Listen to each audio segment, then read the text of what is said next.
Hello students, good morning, जय हिंद। मैं Vipin sir और जीव का केमिस्ट्री क्लासेस में आपका एक बार फिर से स्वागत है। हेलो स्टूडेंट्स, आप पढ़ रहे हैं क्लास 12th केमिस्ट्री।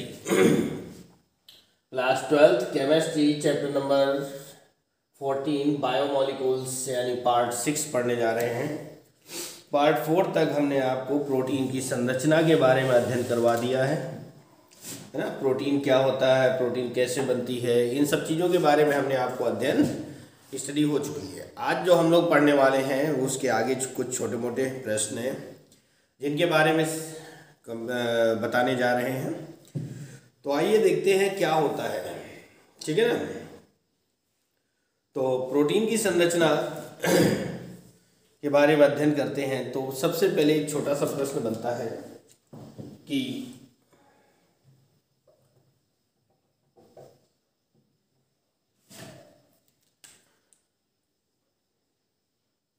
संतुलित आहार से आप क्या समझते हैं। क्वेश्चन बनता है एक, संतुलित आहार से आप क्या समझते हैं।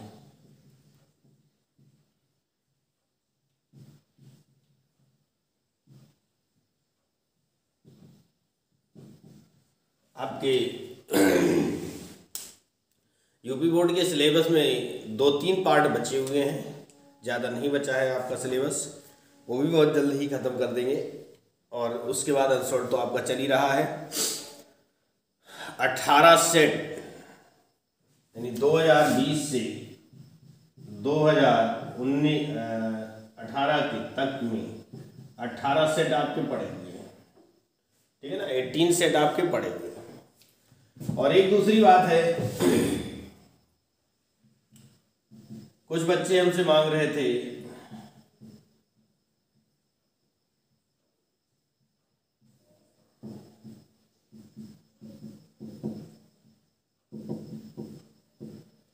ठीक है ना, कुछ बच्चे हमसे कह रहे थे कि सर फिजिक्स, केमिस्ट्री और मैथ या बायो इन सब के अनसॉल्व करवा दीजिए, है ना। फिजिक्स, केमिस्ट्री, मैथ और बायो इन सब के अनसॉल्व करवा दीजिए। तो भैया हाई स्पीड क्लासेस ये आपके लिए लाए हैं फिजिक्स अनसॉल्व पेपर, ठीक है ना। क्या लाए हैं, फिजिक्स अनसॉल्व के लिए। आप फिजिक्स अनसॉल्व के लिए आपको मिलना होगा हाई स्पीड क्लासेस में बाय DS राजपूत। फिजिक्स का अनसॉल्व सॉल्व हो जाएगा और बहुत जल्द हम आपको मैथ का भी बता देंगे, ठीक है ना। तो यहाँ पर आपको हाई स्पीड क्लासेस में आपको फिजिक्स का सोल्यूशन मिल जाएगा, फिजिक्स का अनसॉल्व पेपर आपको मिल जाएगा, ठीक है। तो आज का जो हमारा टॉपिक है वो है संतुलित आहार से आप क्या समझते हैं। संतुलित आहार, आहार माने भोजन होता है, ठीक है ना। तो संतुलित आहार का मतलब ये होता है कि जो हमारी बॉडी को चाहिए, हमारी बॉडी को क्या चाहिए, प्रोटीन, विटामिन, कार्बोहाइड्रेट्स, वसा, खनिज, लवण, ये सब हमारी बॉडी को चाहिए। तो ऐसा आहार जिसमें ये सारे पदार्थ, ये सारी चीज़ें उपलब्ध हों, सब कुछ एक ही चीज़ को खाने से मिल जाए, वो हमारा कहलाता है संतुलित आहार। तो क्या कह रहा है, वह आहार जिसमें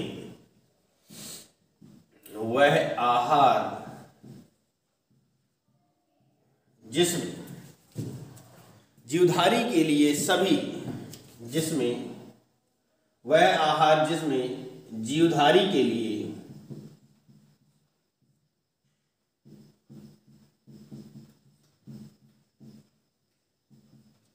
वह आहार जिसमें जीवधारी के लिए सभी आवश्यक पदार्थ,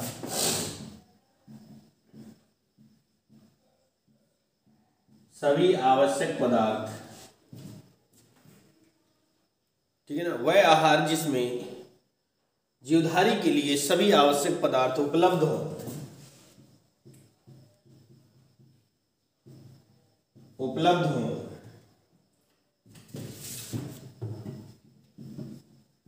संतुलित आहार कहलाता है।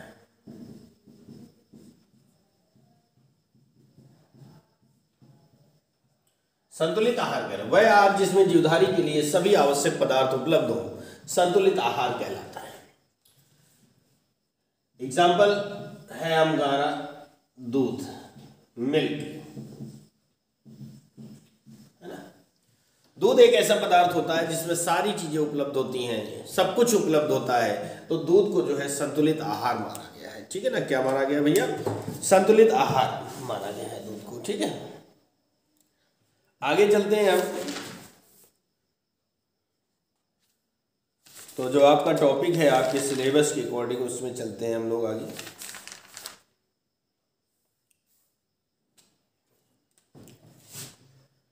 नेक्स्ट क्वेश्चन बनता है अमीनो अम्ल क्या है? अमीनो अम्ल क्या है या क्या होते हैं?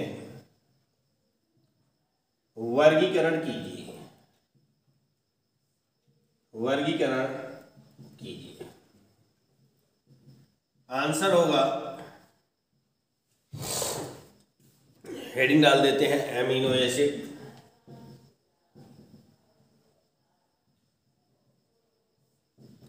हेडिंग हो जाती है हमारी एमिनो एसिड। क्या लिख सकते हैं कि वे अम्ल जिनकी कार्बन श्रृंखला में, वे अम्ल जिनकी कार्बन श्रृंखला में, वे अम्ल जिनकी कार्बन श्रृंखला में, ठीक है ना, यानी जो इनकी सीरीज बनती है ये एक बृहद अणु के रूप में मिलकर के प्रोटीन का निर्माण करते हैं। ये प्रोटीन की संरचनात्मक एवं क्रियात्मक इकाई होते हैं। ठीक है ना, तो वे अम्ल जिनकी कार्बन श्रृंखला में एक और NH2 समूह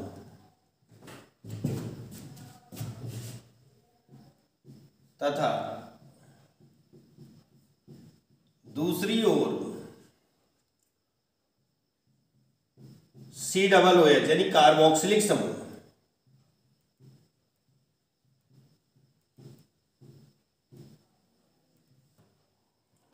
COOH समूह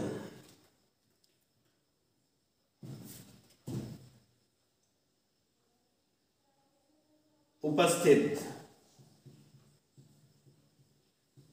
होते हैं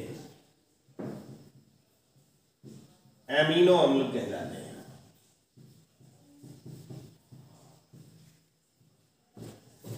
वे अम्ल जिनकी कार्बन श्रृंखला में एक ओर NH2 समूह तथा दूसरी ओर COOH समूह उपस्थित होते हैं अमीनो अम्ल कहलाते हैं। वे अम्ल जिनकी कार्बन श्रृंखला में एक ओर NH2 समूह यानी एमीन समूह और दूसरी ओर COOH समूह होता है अमीनो अम्ल कहलाते हैं। ठीक है ना, क्या कहलाएंगे भैया? अमीनो अम्ल कहलाते हैं। ये प्रोटीन की, ये प्रोटीन की संरचनात्मक व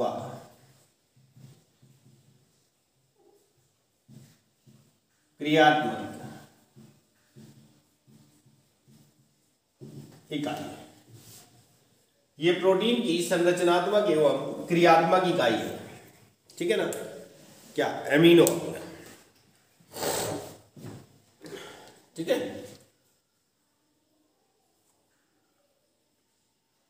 तो ये था फिजिक्स के अनसॉल्व के लिए। फिजिक्स का अनसॉल्व सॉल्व करना है तो हाई स्पीड क्लासेस में जाकर के बाय DS राजपूत को सर्च कर लीजिएगा और आपका फिजिक्स का अनसॉल्व पेपर हो जाएगा। केमिस्ट्री हमारा चल ही रहा है और इनका सामान्य सूत्र NH2 CH2 का होल N COOH होता है।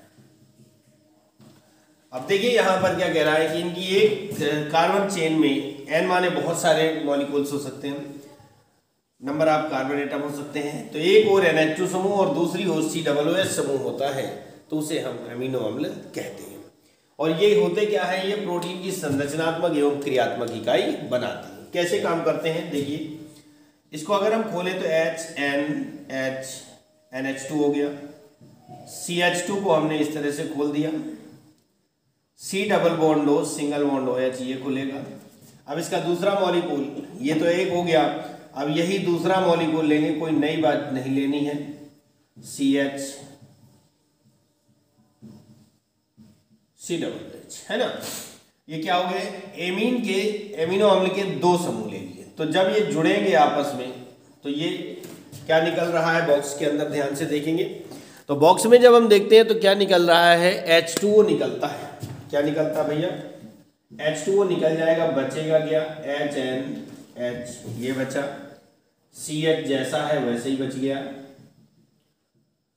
C डबल बॉन्ड O और सिंगल बॉन्ड N, OH और H तो हट गए, ये बचा N H CH C double bond OH। अब आप इसमें ये देखेंगे कि एक मॉलिक्यूल्स यानी दो मॉलिक्यूल्स जुड़ रहे हैं तो इनके बीच एक बॉन्ड बनता है, यहां से जुड़े, इस बॉन्ड को कहते हैं पेप्टाइड बॉन्ड। क्या कहेंगे, पेप्टाइड बॉन्ड, ठीक है। अब इसमें चूंकि दो मॉलिक्यूल्स जुड़े हुए हैं, कितने जुड़े हैं, दो मॉलिक्यूल्स, इसे कह देंगे डाई पेप्टाइड चेन। अगर तीन जुड़ जाते तो ट्राई हो जाता, चार जुड़ जाएंगे तो टेट्रा हो जाएगा, पांच पर पेंटा, और इससे ज्यादा हो जाएंगे तो पॉलीपेप्टाइड चेन का निर्माण हो जाता है। तो इस प्रकार अभी दो जुड़े हुए हैं तो डाइपेप्टाइड हो गया। अगर 20 प्रकार के अमीनो अम्ल जुड़ जाते हैं तो एक प्रोटीन का निर्माण हो जाता है, ठीक है ना। जब 20 प्रकार के अमीनो अम्ल जुड़ते हैं तो एक प्रोटीन का निर्माण होता है।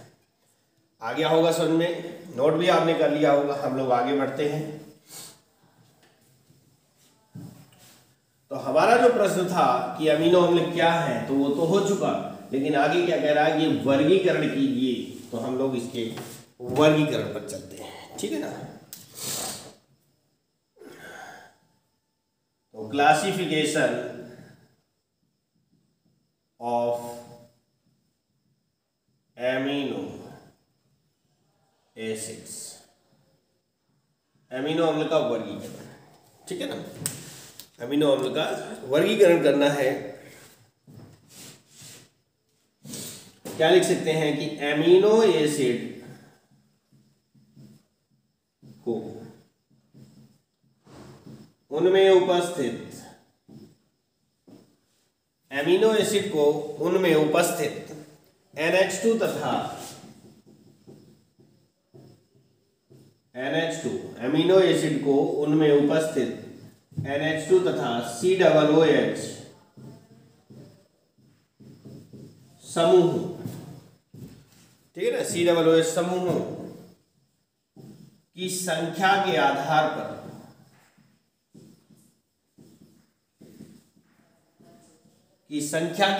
पर तीन भागों में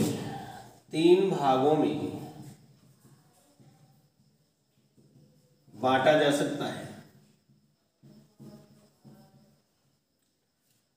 अमीनो अम्लों को NH2 समूहों और COOH समूहों की संख्या के आधार पर हम तीन भागों में क्लासिफाई कर सकते हैं, वर्गीकृत कर सकते हैं, ठीक है ना।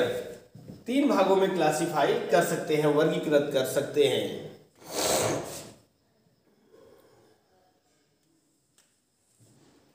नंबर 1 पर लिखते हैं उदासीन, न्यूट्रल अमीनो एसिड। उदासीन, चलो इंग्लिश में ही डाल देते हैं, न्यूट्रल एमिनो एसिड, ठीक है ना। न्यूट्रल एमिनो एसिड, उदासीन अमीनो अम्ल। उदासीन अमीनो अम्ल के बारे में पढ़ते हैं। न्यूट्रल जिसको कहते हैं कि वे अमीनो अम्ल, क्या लिखेंगे, डिफाइन करेंगे, वे अमीनो अम्ल, ठीक है ना, वे अमीनो अम्ल जिनमें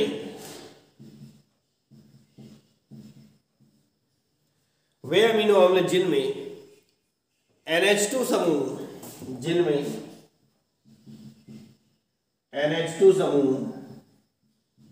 तथा कार्बोक्सिलिक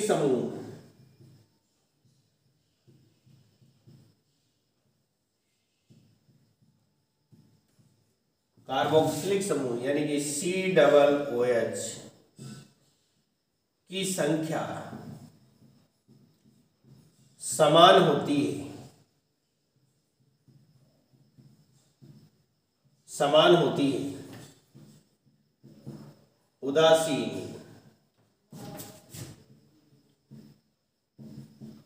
एमिनो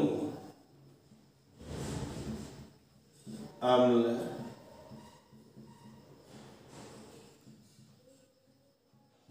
कहलाते हैं। वे अमीनो अम्ल जिनमें NH2 समूह यानी एमीन समूह और COOH समूह यानी कार्बोक्सिलिक समूह की संख्या क्या होती है, समान होती है, इक्वल होते हैं, वो कहलाते हैं उदासीन एमिनो अम्ल। फॉर एग्जाम्पल लेते हैं, जैसे कि एग्जाम्पल जैसे ग्लाइसिन, ग्लाइसिन इनका फार्मूला होता है NH2, ग्लाइसिन का फॉर्मूला होता है NH2 CH2 और COOH, ये है हमारा ग्लाइसिन। अब इसमें आप देख रहे हैं कि एक NH2 है और एक COOH है, दोनों बराबर संख्या में है। 2 NH2 हो, 2 COOH हो, 5 NH2 हो, 5 COOH समूह हो, जब बराबर संख्या में होंगे दोनों तो वो न्यूट्रल एमिनो एसिड होगा। नंबर 2 पर आता है acidic amino acid, acidic amino acid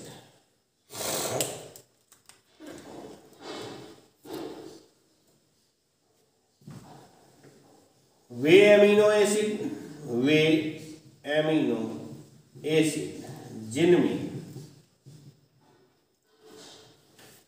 जिनमें कार्बोक्सिलिक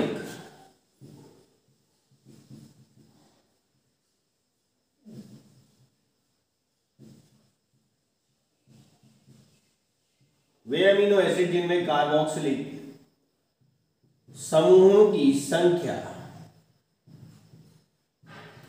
कार्बोक्सिलिक समूहों की संख्या एमिनो समूह से अधिक होती है, वे एमिनो एसिड जिनमें कार्बोक्सिलिक समूहों की संख्या एमिनो समूहों से अधिक होती है अम्लीय एमिनो अम्ल कहलाते हैं। अम्लीय एमिनो अम्ल कहलाते हैं, ठीक है ना। जिनमें कार्बोक्सिलिक समूहों की संख्या ज्यादा हो, COOH समूह की संख्या ज्यादा हो और NH2 कम हो। एग्जाम्पल है एस्पार्टिक अम्ल, एस्पार्टिक अम्ल, ठीक है। सूत्र होता है कि COOH single bond CH2 single bond CH NH2 COOH, है ना। तो आप देख रहे हैं, देखिएगा, एक कार्बोक्सिलिक समूह, 2 कार्बोक्सिलिक समूह है और एक एमीन समूह है, तो ये एसिडिक COOH समूह कार्बोक्सिलिक ग्रुप की जो है संख्या है वो एमीन समूह से ज्यादा हो जाती है, तो इसको हम क्या कहते हैं, एसिडिक यानी अम्लीय एमिनो अम्ल। अब नंबर 3 पर चलते हैं, तो 3 हमारा हो जाएगा बेसिक एमिनो अम्ल, basic amino acid. Basic amino acid के बारे में चलते हैं, तो आइए बेसिक एमिनो एसिड क्या होते हैं उनके बारे में देख लेते हैं। वे एमिनो अम्ल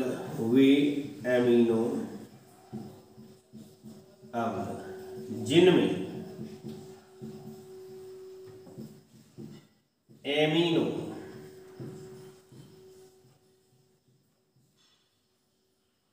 एमीन समूहों की संख्या, एमीन समूहों की संख्या कार्बोक्सिलिक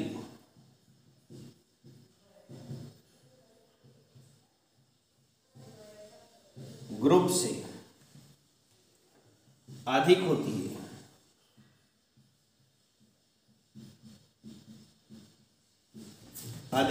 क्षारीय एमिनो अम्ल कहलाते हैं, क्षारीय एमिनो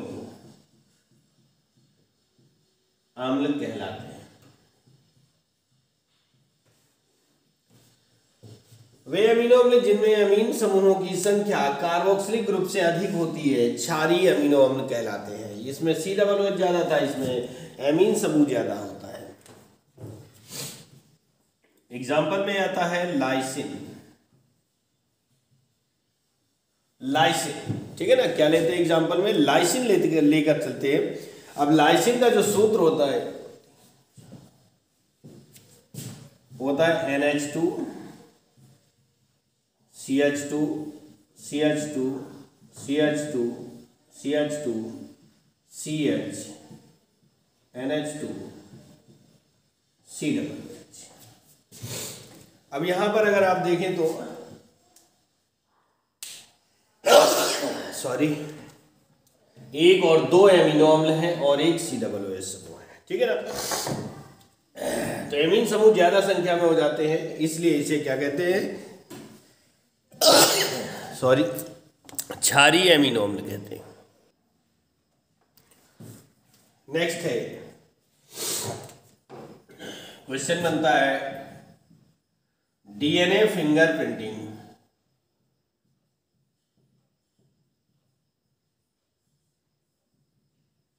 क्या है? इसकी उपयोग लिखिए। DNA फिंगरप्रिंटिंग क्या है, इसके उपयोग लिखिए। तो आंसर डालते हैं और हेडिंग डालते हैं DNA फिंगर प्रिंटिंग।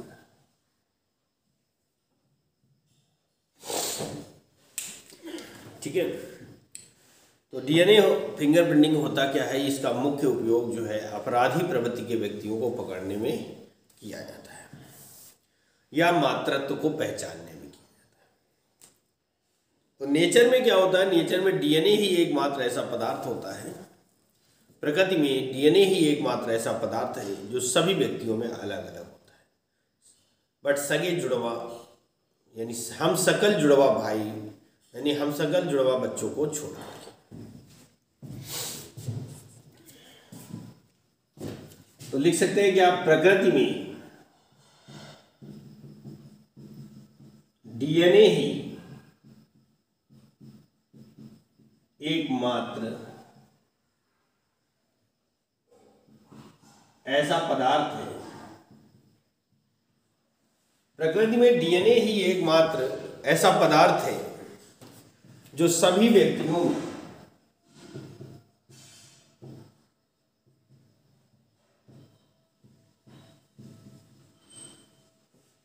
प्रकृति में DNA ही एकमात्र ऐसा पदार्थ है जो सभी व्यक्तियों में अलग अलग होता है।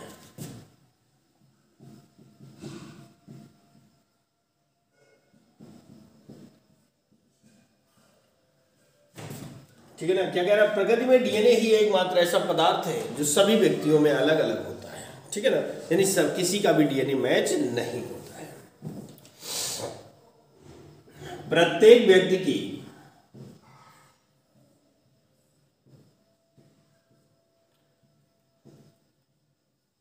DNA अणुओं में, प्रत्येक व्यक्ति के DNA अणुओं में क्षारकों का क्रम,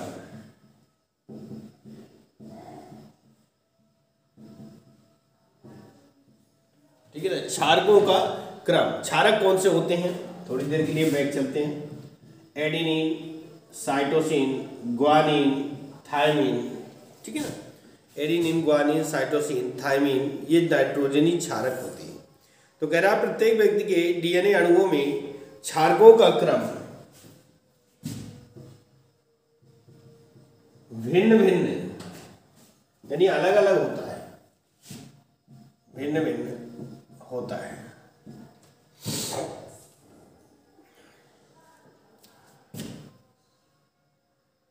जिसकी सहायता से व्यक्ति की पहचान की जाती है।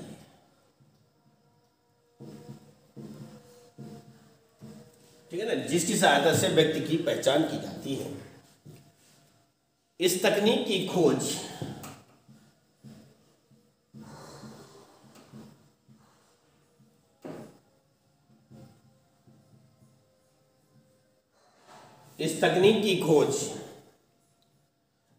सर्वप्रथम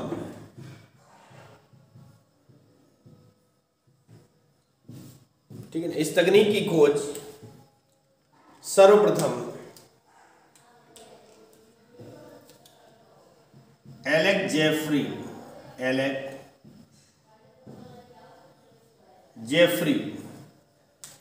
ने की थी। यानी इस टेक्नोलॉजी की एक अद्भुत टेक्नोलॉजी है, ये एक अद्भुत टेक्नोलॉजी है जिससे किसी व्यक्ति की पहचान की जा सकती है। ठीक है ना, तो इसकी खोज जो है एलेक जेफरी ने किया था। अब इसके उपयोग, नंबर 1, अपराधी व्यक्ति को पकड़ने में, अपराधी व्यक्ति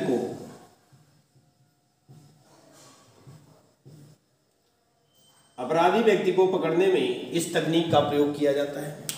जैसे कोई मर्डर करके चला जाए, ठीक है ना, मर्डर करके चला जाए और उसका एक बूंद ब्लड गिर गया, एक बूंद भी ब्लड गिर गया, 2 बूंद भी गिर गया ब्लड, या उसका बाल टूट कर गिर गया, उसका नाखून टूट कर गिर गया, कोई भी भाग का थोड़ा सा भी पार्ट अगर मिल जाता है तो उससे डीएनए की पहचान हो जाती है। नंबर 2 है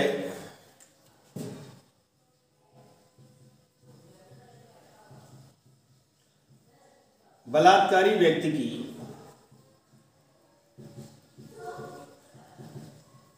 पहचान,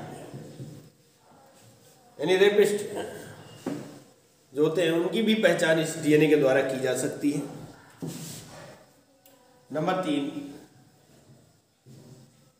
प्राकृतिक आपदाओं द्वारा मारे गए व्यक्तियों की